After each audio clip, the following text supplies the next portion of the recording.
Si gusta podemos esperar un momentito, quizás un minuto más. Quizás antes de comenzar la clase, para cumplirles, lo prometido es deuda, ¿verdad? Esta es la paciente de la que les hablé. ¿La ven? ¿Verdad? Entonces, para mí, esto que está aquí es un proceso neoplásico que está produciendo la linfangitis. O sería lo contrario, una linfangitis que esté ocasionada o que se haya sido sobreinfectada. Sin embargo, ustedes ven aquí estas lesiones tipo coliflor que no son características de una infección, sino que son más características de un proceso neoplásico. Y ven aquí este lecho de pus, verá que nos está, nos está diciendo de una infección sobreagregada. Entonces yo creo que más por ahí anda el asunto, como que es un problema neoplásico que se ha infectado y que está ocasionando el problema de la linfangitis, ¿verdad? No es una trombosis venosa profunda, fíjense, porque la paciente no presenta ningún dolor a nivel de la pierna, no hay signo de Oman positivo, ¿verdad? Y no está a tensión, pero sí está edematizado, ¿verdad? Entonces por ahí va el asunto. Mira esta otra foto que vieron por ahí, pues esto es las indicaciones, pues siempre es recomendable firmarlas, ¿verdad? Para que quede constancia de que uno ha pasado por ahí, ¿verdad? Aquí estamos pasando visita, ¿verdad? Esto es lo que un día van a estar haciendo ustedes aquí, pasando la visita, ¿verdad? A la par del paciente, ¿verdad? Nos tomamos fotos también para evidencia, ¿verdad? Y la firma, que no debe de faltar, ¿verdad? Ok. Ya les cumplí. Y ahora pues sí, creo que podemos ir a desarrollar el tema, ¿verdad? Este es el tema que tenemos en mención. Es el tercero relacionado con problema venoso, ¿verdad? Vamos a pasarlo por acá, ¿verdad? Entonces, es el tromboembolismo pulmonar. Vean ustedes, pues, la obstrucción de la arteria pulmonar o una de sus ramas por un trombo, desarrollado in situ o más frecuentemente por embolización de material procedente del sistema venoso. Hizo un émbolo y se fue para los pulmones. Esto no lo vayan a confundir con un embolismo gaseoso, que es el embolismo producto de la liberación de grasa que se va para los pulmones, ¿verdad? No, este es un tromboembolismo. Aquí viene el trombo por la vena, se mete, vean usted dónde pasa, se va aquí, y a dónde va a ir a dar, a través de las arterias pulmonares, a ocasionar una zona de infarto. Una zona de infarto.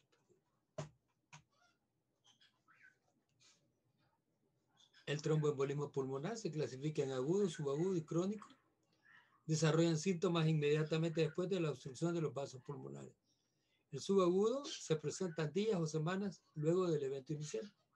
Y el crónico, síntomas que se desarrollan lentamente y crean hipertensión pulmonar. Esto es crónico.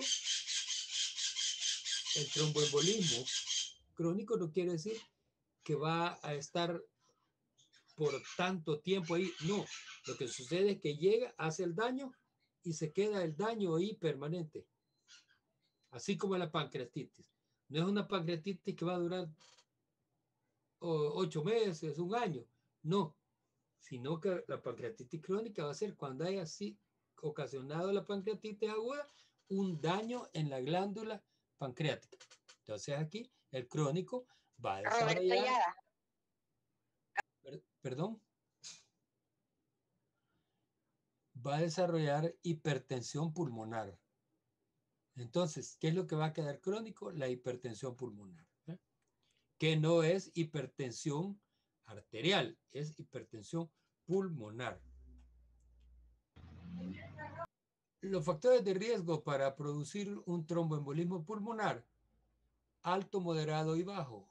Alto, prótesis o fractura de cadera o rodilla, cirugía mayor, politraumatismo, daño espinal. Lo que dijimos de pacientes que quedaban cuadriplégicos, ¿verdad? Riesgo moderado, inmovilización con férula de escayola en extremidad inferior, ictus con parálisis, puerperio, tromboembolismo pulmonar o trombosis venosa profunda previa, fármacos y dispositivos hormonales estrogénicos. Por esto ustedes han visto que está relacionado bastante con la enfermedad venosa. Entonces, esto se ha modificado y están siendo muy pocamente usados. Se acostumbran más los dispositivos en el tejido celular subcutáneo o subdérmicos, ¿verdad? Que ampollas para un mes, para 3 meses, es más recomendable que los dispositivos orales. La trombofilia, el cáncer, la quimioterapia, fármacos antipsicóticos, enfermedades inflamatorias intestinales, artroscopía de rodilla, catéteres o dispositivos venosos centrales. Los catéteres centrales hay que estarlos cambiando continuamente para evitar la infección en los sitios de punción, al igual que evitar las infecciones y evitar la sepsis. Y de muy bajo riesgo, la edad avanzada, la cirugía laparoscópica, el reposo en cama por más de 3 días, viajes prolongados por 6 a 8 horas, obesidad mórbida, varices, embarazo. Entonces, estos pueden tener un riesgo de producir un tromboembolismo pulmonar. Se han dado casos y se ven casos de gente que ha muerto dentro de los aviones. Lo más probable es que es por eso, o por un infarto agudo del miocardio. Para los viajes prolongados, evitar el problema, el uso de medias de compresión, ¿verdad? Uso de medias de compresión solamente para el vuelo. No le van a afectar en nada y le van a salvar de una muerte. Siempre, miren, siempre la fisiopatología, siempre la tríada de Virchow, ¿verdad? La estasis venosa, la lesión del endotelio y la trombofilia. Ahí van a estar presentes ocasionando inflamación dentro de los vasos y llevando con esto a que se forme agregación plaquetaria, liberación de histoquinas, de un montón de cosas, de fibroblastos, de macrófagos, que van a llegar a formar el trombo. El origen de la embolia: la mayoría de los émbolos proviene de las venas de la extremidad inferior proximal, sobre la poplitea, las de aquí. Las trombosis venosas profundas de venas distales tienen menos probabilidades de provocar tromboembolismo pulmonar si son tratadas. O sea, las más peligrosas son las de aquí arriba. Las de aquí abajo resuelven más rápido, a veces hasta ellas solas, pero estas sí son peligrosas. Tienen aquí agrandado el cuadro, tienen la vena con la válvula, ven la válvula es no funcional y tienen el trombo. Pero este trombo, la colita se le despegó y se fue para arriba de la vena. Se fue por este trayecto, a entrar por este lado, a dar la vuelta, a entrar aquí y salir aquí. Aquí lo tienen, ¿eh? Entonces, ¿qué es lo que pasa? Que ese trombo se fue aquí, miren, y ya no se fue a la vena, se fue a la arteria. Acuérdense que cambió, ¿verdad? O se puede ir al pulmón izquierdo o se puede ir al derecho. Vean esto aquí igual. Tienen trombos ahí. Entonces, multitrombótica. Se puede desprender uno, se pueden desprender varios y va a ser un embolismo pulmonar simple o masivo, que si no se atiende el paciente se muere. Definitivamente los pacientes que se mueren al poco tiempo de haberse desprendido el émbolo del trombo es un infarto masivo. Y lo más probable es que se han ido varios. porque no decir se fue un grande, no, porque si es muy grande no va a pasar ciertas venas. Se fueron varios. La misma fisiopatología del infarto, ¿verdad?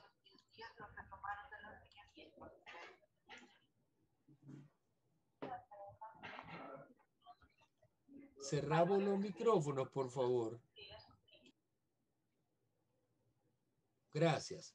Entonces, decía la misma fisiopatología del infarto. Se fue un trombo, tapó las arterias coronarias y estas arterias coronarias no llevaron sangre y se produjo el infarto pulmonar. ¿Ok? Igual en el cerebro, ¿verdad? Igual el accidente cerebrovascular. Se fue un trombo o se tapó una de las arterias y ocasionó el infarto cerebral. Las alteraciones hemodinámicas, aquí las tienen. La obstrucción de al menos el 50% del lumen de la arteria pulmonar y la vasoconstricción hipóxica genera aumento de la resistencia vascular pulmonar. Esto durante la postcarga del ventrículo derecho. También depende de la reserva cardiopulmonar. Aquí lo tienen bien explicado, ¿eh? Vaso sanguíneo, la formación del coágulo o fragmentación de extraños, ¿verdad? Se va, se mete y hace lo que ya dijimos,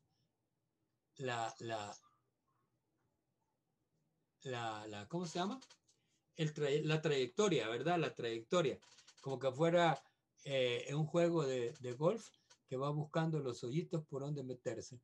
Luego viene y a causar el daño. Aquí está la zona de obstrucción y por lo tanto esta parte es lo que sufrió el infarto pulmonar.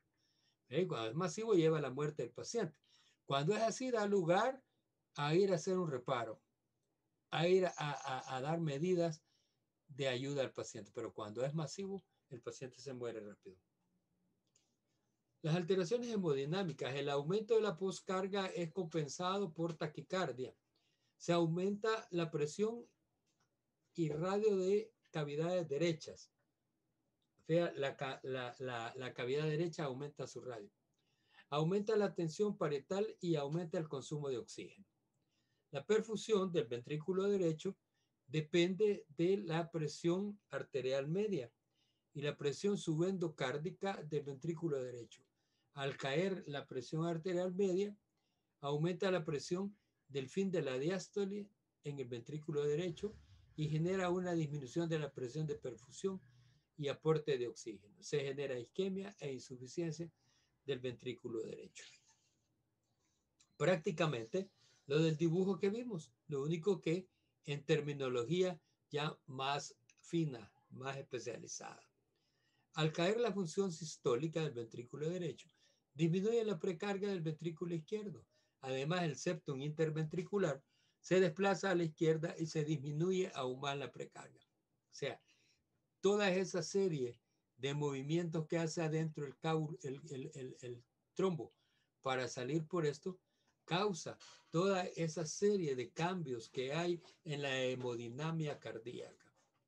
Entonces, no solamente es un daño que va a llegar a los pulmones, el daño al pulmón es el final, pero a su paso ha dejado problemas a nivel cardíaco.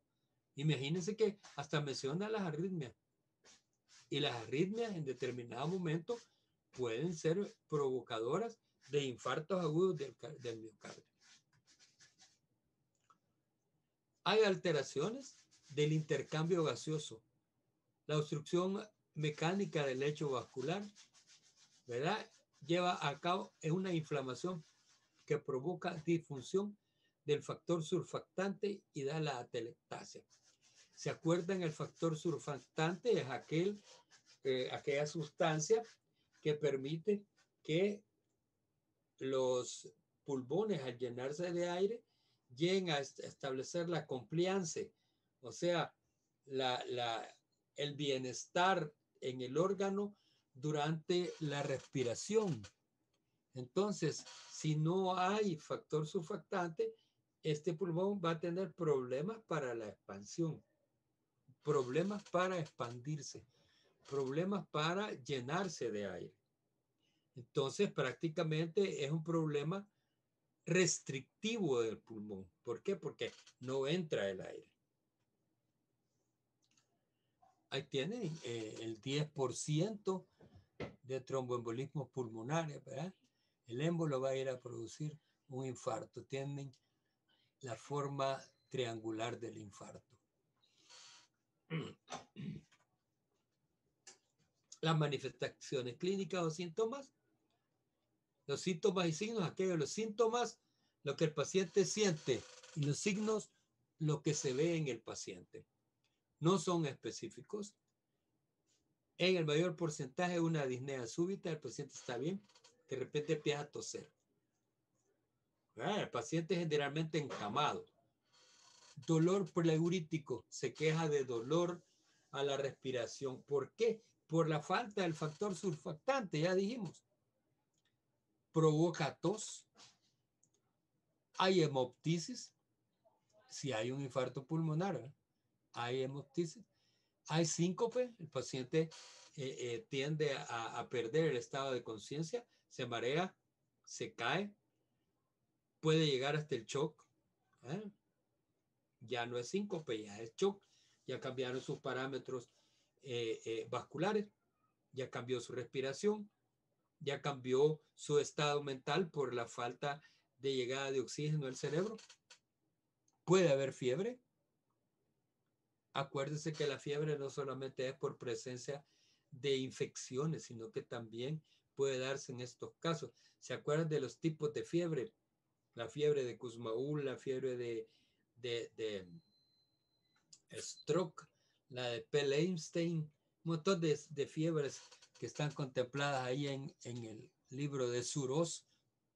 Acuérdense que la fiebre es un mecanismo de defensa del organismo y puede presentarse fiebre sin necesidad de infección. Y puede llegar al paro cardiorrespiratorio porque hay una actividad eléctrica interrumpida porque no hay pulso. Taquipnea un 54%, crépitos en un 18%, o lo que se llaman estertores o crepitan a la respiración, taquicardia, fiebre, cianosis, ¿verdad? El roce pleural, ya dijimos, segundo ruido pulmonar intenso y las yugulares injuritadas. Esto quiere decir que ustedes pueden ver al paciente el cuello, que sus venas yugulares están llenas. Injuritadas quiere decir llenas. El diagnóstico, la evaluación de la probabilidad clínica según los scores, tanto de Wells como de Ginebra. Quiero decirle que aquí no usamos scores, no usamos scores, somos prácticos y vamos al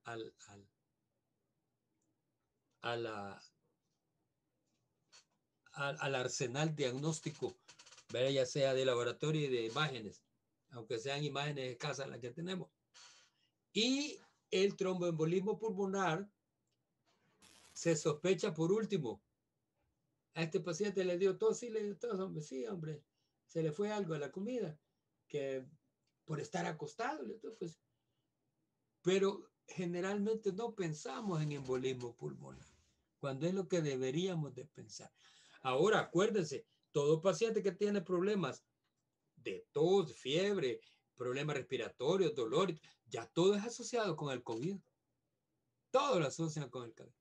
Al final se murió el paciente y lo diagnosticaron en su acta de defunción, en su chapuda, como COVID.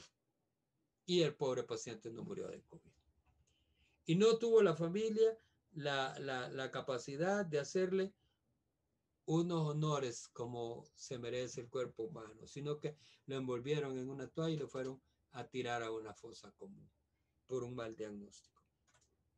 Los scores de Wells, características, tienen valores igual como todos los scores, signos clínicos y síntomas de trombosis venosa profunda. Valor de 3, frecuencia cardíaca sobre 100 latidos por minuto, 1.5. Acuérdense que no tiene que pasar de 80, ¿no? Es lo normal.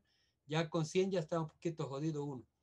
Inmovilización por 3 días seguidos o cirugía en las 4 semanas previas. Hace 4 semanas le hicieron cirugía de cadera.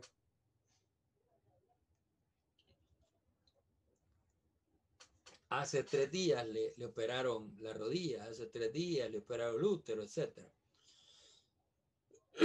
Antecedentes de trombosis venosa profunda o tromboembolismo pulmonar. No es COVID, no se alarme, no se le va a pasar. Hemoptisis, cáncer en tratamiento activo o paliativo en los últimos 6 meses, diagnósticos alternativos menos probables de trombosis de tromboembolismo pulmonar. Se clasifican a los pacientes según el score obtenido en probabilidad baja, moderada y alta. Como le repito, nosotros no hacemos esto, sino que nosotros nos remitimos de un solo a los exámenes de laboratorio. Y si se puede de gabinete, pues de gabinete. Estos los de Ginebra, la edad mayor de 65 años, los antecedentes igual que el otro, cirugía con anestesia general o fractura hace menos de un mes, cáncer activo, sólido o hematológico, aquí sólido o hematológico, o tratado hace menos de un año, dolor unilateral del miembro inferior, hemoptisis, frecuencia cardíaca, o sea, son variables. Y para usar esto hay que acostumbrarse. Como le repito, aquí no están estandarizados, sino que lo hacemos de la forma convencional que siempre se ha hecho. Gracias a mi esposita que me trajo agua. Entonces, actuamos de esa manera, porque acuérdense que en nuestro mundo, nuestro medio, nosotros aprendemos del que va arriba de nosotros. Ustedes se van a dar cuenta. Cuando llegue por ahí, más de algunas cosas le van a aprender al interno. No le van a aprender malas acciones, malas mañas, ¿verdad? Aprende de lo bueno. Y el interno le aprende al R1, el R1 al R2, el R2 al R3, el R3 al jefe. Y a la par de ellos, a nosotros. Y luego tenemos el patrón de clases, tenemos la bibliografía. Ya ven ustedes que tienen un buen programa de clase, que está bien orientado, que está finamente preparado para ir aprendiendo paulatinamente. Porque ustedes, antes de estudiar medicina, y como toda la gente piensa, ¿cómo es que los médicos saben tanto? Y se la pueden de todas, ¿verdad? Y todavía más complicado es cómo es posible que los cirujanos pueden operar, pues, ¿verdad? Y usted ya sabe por qué al quirófano le dicen el Olimpo, ¿verdad? Porque al Olimpo solo los dioses entran. Así de sencillo. Entonces, en los diferentes riesgos, un riesgo intermedio, en los pacientes de bajo riesgo, puede calcularse el score de PERC para descartar el tromboembolismo pulmonar. Pero este método no es seguro. El PERC es el papel del embolismo pulmonar. O RUL, algo así, ¿verdad? Pero aquí le están diciendo que no es seguro, por lo tanto, ellos mismos lo están descartando, ¿verdad? Pero tiene todas las cosas estas de ir chequeando ahí. No, sí, me imagino que tiene una escala de valores. Siguiendo con el diagnóstico, tenemos la prueba complementaria, que era lo que les decía, lo más seguro. El dímero D, al igual que en el embolismo pulmonar, es el producto de la degradación de fibrina al ser proteolizada por la plasmina. O sea, productos de destrucción. Tiene una alta sensibilidad, pero baja especificidad para trombosis. Puede estar elevado en cáncer, ya dijimos eso en la clase anterior, pero no es específico, no es esto es para embolismo pulmonar. No, se puede usar para trombosis también.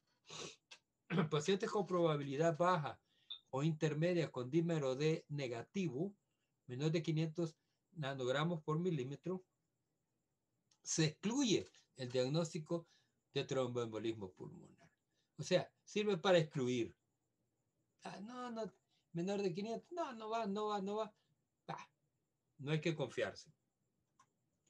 El angioTAC de tórax, el método de imágenes de elección Vean, un angiotac. Angiotac, ¿verdad? Aquí tienen ustedes la vena cava, perdón, la arteria, ¿verdad? La arteria, el callado de la aorta, el callado de la aorta, las partes, sus divisiones. Esta podría ser la innominada, ¿verdad? Podría ser la innominada. Y por aquí, por el otro lado, vendría la cava, en donde vendría no creo, no está a la mal tomada la radiografía.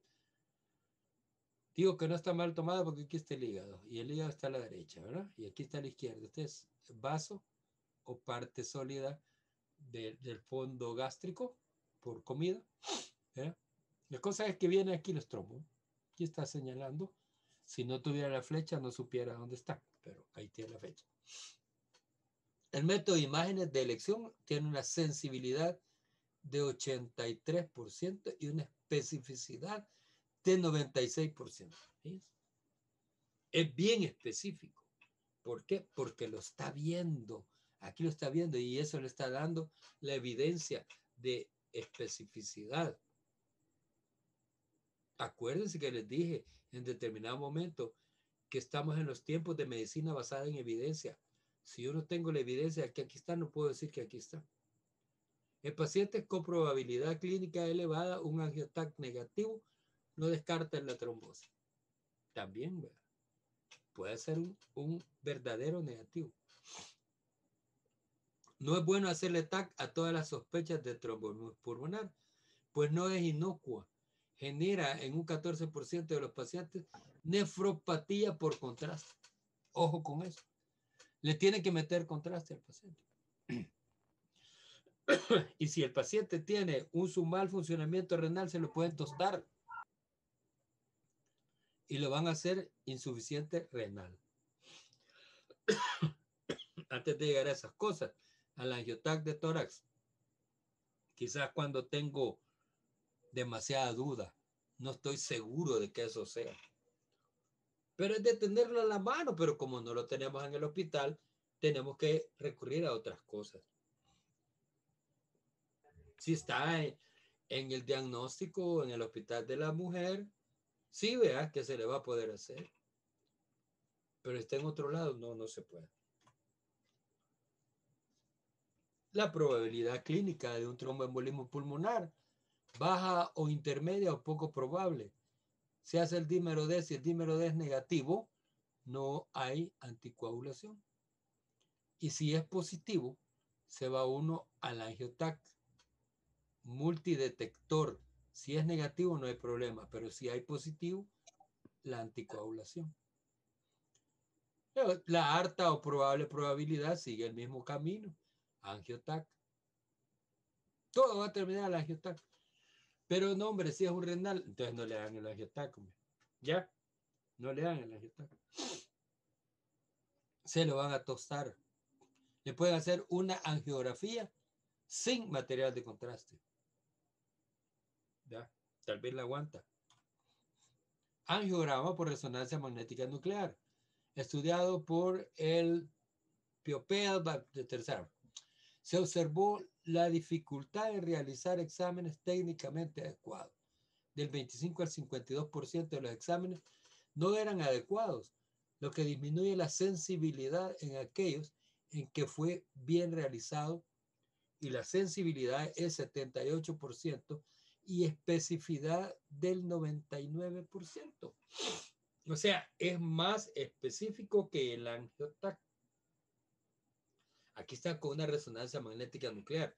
Y si ustedes se fijan, se ve más clara la figura del trombo dentro de la arteria.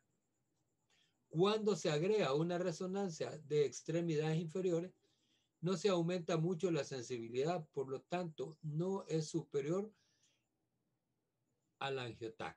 ¿Ya? Entonces, si se tiene a la mano, se hace. Si se tiene a la mano el angiotac, se hace. Pero si es renal, no se hacen porque lleva material de contraste. La angiografía pulmonar Su uso se ha relegado a aquellos pacientes con una elevada probabilidad pretest en los que el diagnóstico no se ha establecido. O sea, aquí, ¿qué es lo que pasa? Que con la angiografía pulmonar tienen que meter un catéter para dejar ir el material de contraste y tomar la placa. Es más invasivo, más invasivo. Los gases arteriales o gases en sangre arterial generalmente están alterados en un 80%, pero también son inespecíficos. Hay una hipoxemia, 74%. Hay un aumento del gradiente alvéolo arterial de oxígeno, 62 a 86%. Y hay una alcalosis respiratoria o hipocapnia del 41%. Todos estos datos están alterados y sirven para aunarlos con otros exámenes. No se utiliza un solo examen, sino que se utilizan varios. Un electrocardiograma, dijimos que el trombo pasaba por el corazón y causaba problemas en el corazón también, ¿verdad? No me van a decir que ya no tenemos tiempo. Entonces, el electrocardiograma presenta alteraciones no específicas con valor diagnóstico limitado. Arritmias arteriales, bradicardia o taquicardia. Hay un nuevo bloqueo cardíaco de la rama derecha. Hay una presión pulmonar. Hay ondas Q en la pared inferior. Hay cambios en el segmento ST en la pared anterior. Y hay ondas T negativas en B1, B3. Estas que tienen aquí son ondas negativas. Estas no tienen que existir. El complejo QRS es más o menos así como este, en donde hay una bajadita, pero es así nada más. No son estos bajones, ¿verdad? Y luego, pues aquí, vean, hay desnaturalización del segmento QRS, no se levanta. Y si ustedes ven la distancia entre un pulso cardíaco, aumenta y puede hacer esto, vean, deformes, puede hacer una fibrilación, igual que esto. A mí no me pregunten eso porque no soy medicino, ¿verdad? Yo ya no puedo leer un electro, pero me recuerdo algo. La radiografía de tórax, esta es la que usamos nosotros. Esta es la buena. No es sensible y no es específica, imagínense. Y es lo que usamos porque es lo que tenemos a mano en el hospital. Por eso es que la mayor parte o el mayor porcentaje de pacientes ancianos que se nos mueren en el hospital, se nos mueren por embolismo, tromboembolismo pulmonar, generalmente.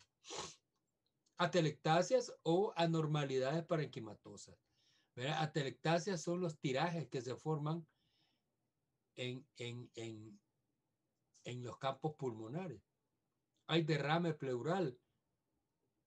Esto puede corresponder a un derrame. Ha perdido el ángulo costofrénico. El ángulo costofrénico es el de aquí, de las costillas, y el músculo frénico. ¿Verdad? Hay cardiomegalia, sí corresponde. Hay un abdomen en zapato, ¿verdad?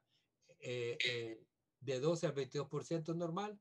La joroba de Hampton es rara, no está aquí, por eso es que no se la menciono. Y el signo de Westermarck también, ni sé cuál es, pero no está aquí. Vean ustedes cómo está el pulmón aquí. Está totalmente perdido. Aquí está septado, están divididos los lóbulos pulmonares. Pero sí hay cambios bien significativos. Generalmente, a lo que hemos llegado nosotros es a tomar la placa y la placa está así, de estas características.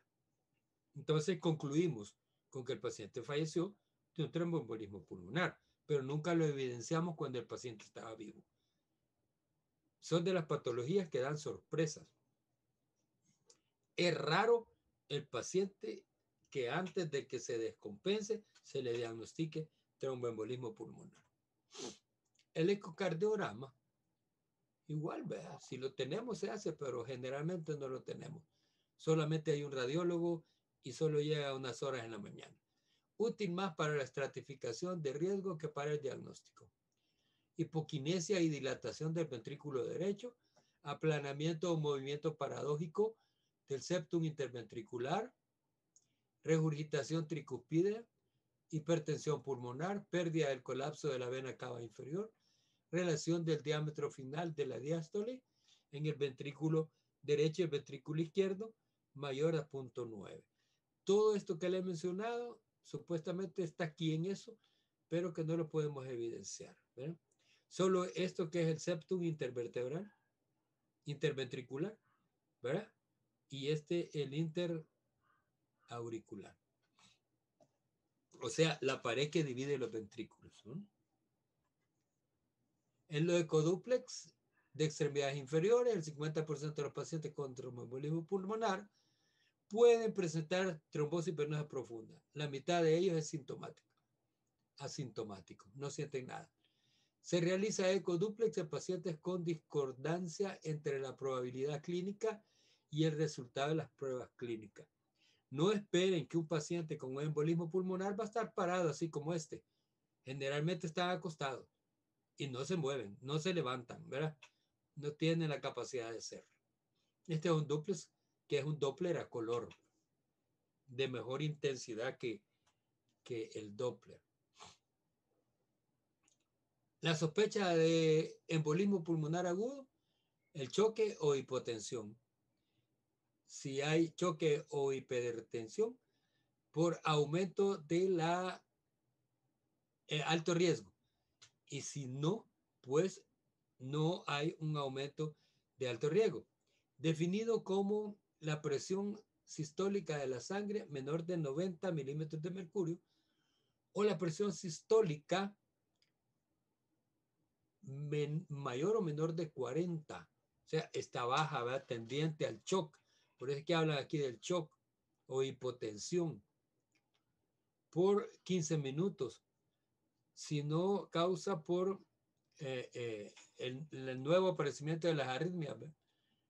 O casos tipo bulimia o sepsis, ¿verdad? Entonces, este puede ser un indicativo de que el paciente está en riesgo de un embolismo pulmonar, el estado de choque o de hipotensión. ¿No? El paciente disneico, con tos, que se queja del dolor en el pecho, ¿verdad? Que pueda tener hemoptisis, y si está tendiente al choque, va a tener o va a ser un paciente de alto riesgo. La escala de Pepsi, pensaba yo que decía, pero es Pepsi, ¿no? Tiene igual, tiene variables y todo. Lo único que esto se usa más que todo para cuando son crónicas. La edad, el sexo, presencia de cáncer, insuficiencia cardíaca, enfermedad pulmonar crónica, frecuencia cardíaca sobre 10, presión arterial sistólica menor de 100, cuando tiene que ser de 120, ¿verdad? Frecuencia respiratoria igual o menor de 30, está bradisneico, ¿verdad? Tiene que ser un poquito más aumentadita, ¿no? La temperatura baja de 36, el estado metalateral, saturación de oxígeno bajo de 90. Son bien importantes la interpretación de los signos y síntomas. El PESI simplificado, edad de 80, mayor de 80, historia de cáncer, historia de enfermedad pulmonar o cardiovascular previa, frecuencia cardíaca mayor de 110, en aquella la ponían de 100, presión arterial sistólica menor de 100, no, aquí está. Esta es la frecuencia cardíaca. Y la saturación de oxígeno de 90. Una de las variables presentes a considerar de alto riesgo. Evidencia de disfunción del ventrículo derecho en el electrocardiograma, en el ecocardiograma, en el angiotac y en la evaluación del volumen circulante de sangre. Mayor mortalidad en combinarse con la troponina. La troponina está presente cuando ha habido o ha existido un infarto agudo del miocardio. Entonces, esto va a conllevar a que el ventrículo derecho sea disfuncional. Y este paciente en determinado momento va a necesitar marcapaso para poder tener una función cardíaca normal. Evidencias de daño al miocardio, la elevación de las troponinas, ya dijimos, mayor mortalidad de cualquier causa. La proteína ligada de ácidos grasos cardíacos, más sensible que troponinas para la relación de mortalidad. Aún no está validada totalmente, pero se usan. Sí se pueden hacer aquí, pero en lo privado. Lo que se hace es que del hospital se toma la muestra y se manda con un familiar a un laboratorio. Marcadores de carga trombótica, dijimos el doble dímero D, la trombosis venosa profunda residual y otros como el gradiente alvéolo arterial de oxígeno mayor de 53 para ver la carga trombótica que tiene el paciente. La determinación del riesgo bajo, intermedio, intermedio alto y riesgo alto. Lo ponen como triaje, miren, como triaje, ¿verdad? Situación hemodinámica, estable, estable, estable. Aquí inestable por el choque. El PESI o PESI simplificado, negativo, aquí va a ser positivo, positivo, aquí es indiferente. Daño al miocardio por la troponina negativa, y aquí está positiva y aquí está indeterminada. Disfunción del ventrículo derecho, aquí pues no existe, aquí está positivo y positivo. Y la carga trombótica, nada más en un riesgo intermedio que da positivo a trombosis venosa profunda. El tratamiento, en la fase aguda, la estabilización del paciente, oxígeno, soporte ventilatorio protector o soporte ventilatorio hemodinámico. Ventilatorio protector quiere decir para evitar que el paciente se nos vaya a morir. Entonces se comienzan con mascarilla, ¿verdad? Y si no resiste, pues hay que intubarlo. Y luego el hemodinámico, hay que evitar la sobrecarga de volumen y el uso de vasopresores. Hay que ayudarle a máquina cardíaca a tratar de que funcione lo más adecuadamente posible. La trombolisis es de elección en los pacientes con tromboembolismo pulmonar de alto riesgo o masivo. Reduce la mortalidad asociada a tromboembolismo y embolia recurrente. El Alteplas, un medicamento que aquí ni lo conocemos, 100 miligramos, 0.6 en 2 horas. La streptokinasa, sí, y en el hospital suele haber, verá, se pueden 250 1000 unidades en 30 minutos, luego 100.000 unidades por hora, por 12 o 24 horas. Caros, uroquinasa, 4.400 unidades por kilo, dosis de carga en 10 minutos, luego 4.400 unidades por kilo, por hora de 12 a 24 horas. Carísimos estos.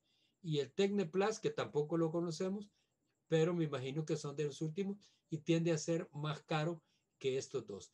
Estos se utilizan también en infartos agudos del miocardio, ¿verdad? ¿Para qué? Para lisar el trombo. Aquí dice trombolisis, quiere decir lisar el trombo. No está recomendado su uso en pacientes sin alto riesgo. Disminuye las descompensaciones hemodinámicas y disminuye la mortalidad por tromboembolismo, pero aumentan en forma significativa la mortalidad por sangrado. O sea, es tan fuerte que lisan de un solo el trombo y el paciente puede morir por sangrado. En el caso de que un paciente con riesgo intermedio sufra descompensación hemodinámica, tiene indicación de trombolisis. Su hospitalización es unidad de cuidados cardíacos y esto puede pasar en el 5% de los pacientes en los primeros 2 días de admisión. Son pacientes sumamente delicados, sumamente graves. No basta una unidad de cuidados intensivos, tiene que ser una unidad de cuidados cardíacos. Contraindicaciones de la terapia trombolítica. Contraindicaciones absolutas y contraindicaciones relativas. Pacientes con accidente cerebrovascular hemorrágico o de origen desconocido, accidente cerebrovascular isquémico, 6 meses antes, daño o neoplasia en el sistema nervioso central, reciente traumatismo importante, cirugía, lesión en la cabeza en las 3 semanas anteriores, sangrado gastrointestinal en el último mes, riesgo de sangrado conocido. Y las relativas, accidente isquémico transitorio, esto es lo que se conoce como TIA, vea, un accidente isquémico transitorio, por eso que es TIA, TIA.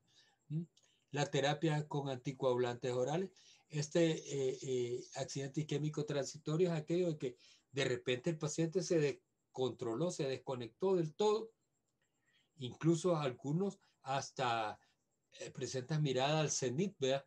Mirada sanpedrana o aquella mirada, ojos trabados y no reaccionan.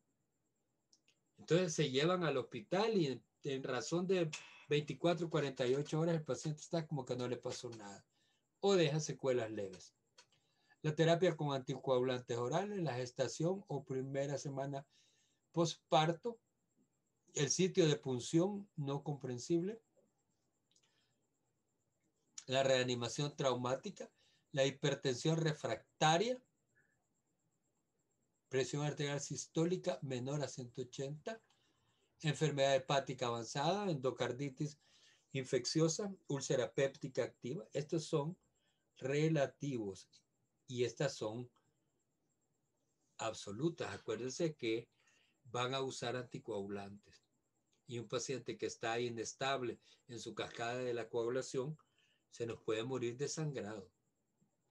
Aquí viene la anticoagulación, la base del tratamiento. Debe usarse en pacientes con tromboembolismo pulmonar confirmado o con alta sospecha clínica mientras se realizan las pruebas complementarias para confirmarlo. Una anticoagulación puede salvar la vida del paciente. Se puede usar heparina no fraccionada, heparina de bajo peso molecular o fondaparinux. Se refiere, la heparina no fraccionada se prefiere en los tromboembolismos pulmonares de riesgo intermedio y alto.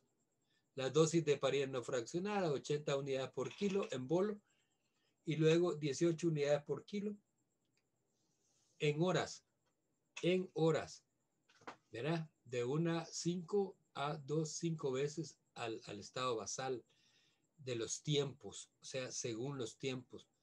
Tiempo total de tiempo actual de tromboplastina, ¿verdad? De 1 a 5 a 2.5 veces al basal. El objeto es doblar los tiempos. Si los tiempos se doblaron, está brutal. Pero si fueron muy arriba, el paciente va a sangrar, ¿verdad? Los nuevos anticoagulantes tienen similar eficacia a los antagonistas de la vitamina K, pero tienen un menor riesgo de sangrado, o sea, los fraccionados, ¿verdad? De los que hablábamos. La duración de la anticoagulación, tromboembolismo pulmonar de causa transitoria o reversible, 3 meses. Tromboembolismo pulmonar no provocado, de 3 a 6 meses. Y el por cáncer, de 3 a 6 meses, según sea activo o no el cáncer. Segundo, tromboembolismo pulmonar, la anticoagulación en forma indefinida.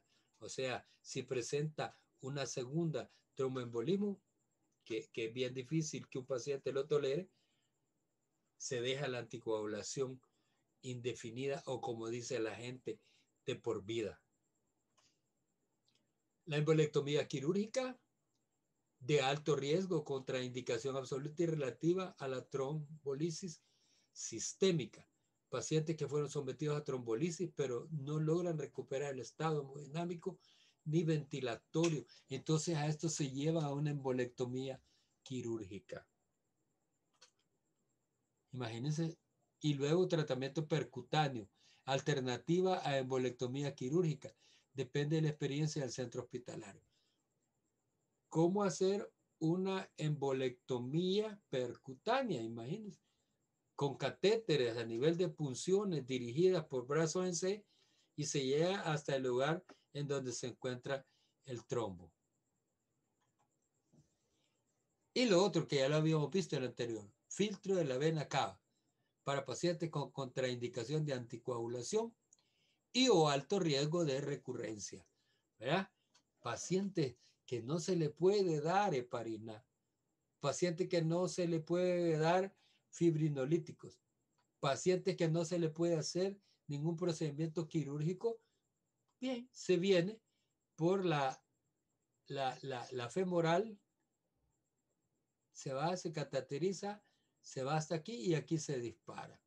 O sea, el filtro va encogido y se mete en un catéter, en la punta del catéter. Y están viendo por el brazo en C. Cuando llegaron a este punto, abajo de las venas renales, ahí están las renales, abajo de ellas, se dispara. Y al dispararlo, el filtro se abre como sombrilla y cuando topa a las paredes de la vena cava, ahí se queda atrapado. Y ya no se mueve.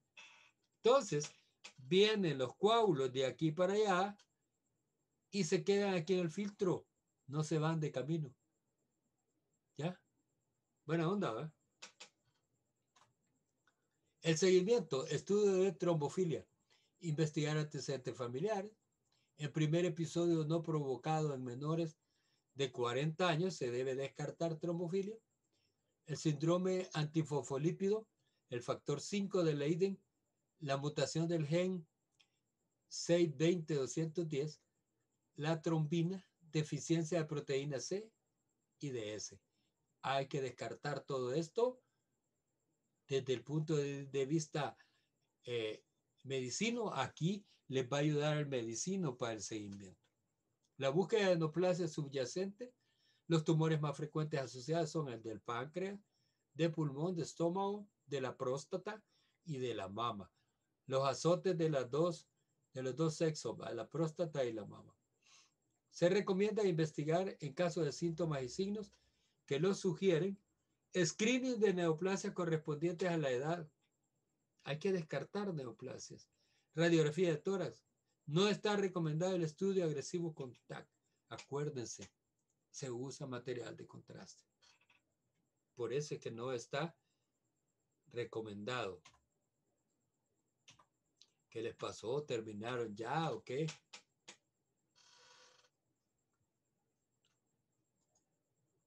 ¿Qué tal? ¿Se oyó? Muy bueno, doctor. Sí, doctor. O Muchas gracias, la doctor. clase, doctor. ya pueden quitarle el stop a los micrófonos, ¿verdad?